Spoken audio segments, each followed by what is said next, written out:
Hello tout le monde, c'est votre multi-tool geek. Alors si vous me voyez avec cette tenue, c'est que ça va se connecter à l'ancienne vidéo que je vous ai fait sur le sabre, hommes et femmes, catégorie A et B, du 3 septembre. Parce que je vais faire une petite rectification, plutôt une précision. Et cette précision concerne les zones que les armes peuvent toucher. Voilà, ça c'est clair. Le fleuret ne peut toucher que le tronc. Le sabre et l'épée peuvent toucher tout l'ensemble du haut du corps, y compris le masque. Petit détail, aparté par rapport à ma vidéo sur le sabre hommes et femmes catégorie A et B du mardi 3 septembre. Maintenant, on va passer au 4 septembre et on va donc se concentrer sur les résultats qu'ont eu les escrimeurs côté fleuret femmes et fleuret hommes catégorie A et B. Alors, ça a été comme pour leur comparse du sabre, une journée longue, mais une journée difficile en score, à mon sens, parce que le premier match dont je vais vous parler concerne le fleuret femme catégorie B pour obtenir la médaille de bronze, et Béatrice Maria Viograndis a battu la coréenne Eun-hee Cho. J'ai du mal avec les noms, j'y peux rien, j'espère ne pas écorcher leur nom. Face à un score de 15-2 pour l'italienne. Wouh! Je m'attendais pas à ça. C'est violent. La différence est très violente. J'espère que la coréenne n'a pas pleuré. Parce que franchement, c'est chaud. Pour le fleuréum catégorie B, c'est le chinois Dao Liang Hu qui a battu l'ukrainien Dmitrio Serozenko 15-5 et qui a obtenu donc la médaille de bronze. Pareil, un score lourd de sens avec une sacrée différence. Je pense que les fleurettistes se sont donnés à cœur joie pour faire des différences de touche. Et pourtant à ce haut niveau, c'est assez impressionnant, je peux vous le dire. On va continuer alors, juste après ce détail, parce que là c'était catégorie B, maintenant la catégorie A en fleuret femme et en fleuret homme, et c'est l'espagnole Judith Rodriguez Menedez qui a battu la chinoise Chui Yu 15-11 pour obtenir sa médaille de bronze. Match serré. Ça se ressent dans le score, donc je pense que là par contre ça a été compliqué, qu'il y a dû avoir des arrêts de touche. Alors, je parle comme si je comprenais le match, que je l'avais vu, sachant que je n'ai pas pu voir tous les matchs. Je sais pas si je devrais vous le dire ça. Oh non, c'était une petite blague. On continue sur le fleuréum catégorie A pour la victoire de Sai Chun Song face à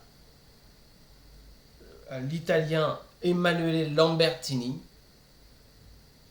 qui a remporté, alors le chinois a remporté le match 15-6 pour obtenir sa médaille de bronze. Quand je vous dis que les scores sont assez larges par rapport à leurs compères sabreurs, c'est quand même assez chaud. Bon, le match a clairement eu une tournure à l'avantage pour le chinois. On va donc continuer sur les autres matchs, puisque c'est en fleuréum catégorie B, la finale pour la médaille d'or a opposé Dimitri Koutia, l'Angleterre, face au chinois Yang Qifeng. 15-7. L'anglais a pu se démarquer, a pu obtenir quand même un avantage assez conséquent par rapport aux touches. Leur vitesse de frappe par contre est quand même vachement impressionnante. Donc je vous jure que ça, c'est... faut le voir. Il faut vraiment le voir pour le comprendre. Sayunichi Jana pour la fleuret femme catégorie B a remporté sa médaille d'or face à la chinoise Rong Chao 15-11. Alors Sayunichi Jana c'est Thaïlande.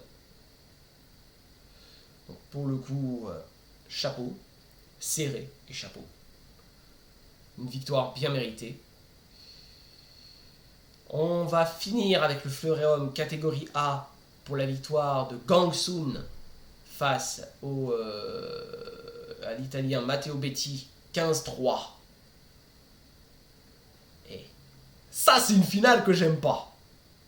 Quand tu sais que l'autre a un avantage ultra conséquent et que même si tu obtiens la médaille d'argent, t'as le seum. Ah, je le dis. Là, je parle en mode chaud. Oh, je serais dégoûté. Tout cœur avec l'Italien qui a eu une lourde défaite, mais qui a quand même obtenu sa médaille d'argent. Et ça, c'est plutôt cool. Il peut être très fier de lui pour son parcours. On termine avec le match de fleuret femmes catégorie A qui a opposé à deux Chinoises. Zhou Fengzhou face à Haiwan Gu. 15-12. Beau match. Je peux vous dire, c'était serré. Elles voulaient toutes les deux la victoire. Zhou Feng a pris un certain avantage vers la fin. Donc elle a remporté la médaille d'or. Et c'était tout pour la vidéo concernant le fleuret escrime fauteuil. J'espère que ça vous a plu. Mettez un pouce bleu, un commentaire pour me dire si vous avez aimé. Et abonnez-vous à ma chaîne si vous voulez avoir plus d'infos concernant l'escrime en général. Parce que moi je ne vais pas m'arrêter à l'escrime avec seulement les seniors qui se présentent au JO. Je me concentre aussi sur les Paralympiques. J'essaie de me donner du temps, sachant que c'est pas simple de suivre, surtout quand la vie nous oblige à avoir un travail pour gagner des sous. Donc on ne peut pas tout voir. En tout cas, c'est un plaisir de vous détailler les résultats de ces compétitions concernant l'escrime paralympique. C'était votre Multitool Geek. Salut tout le monde.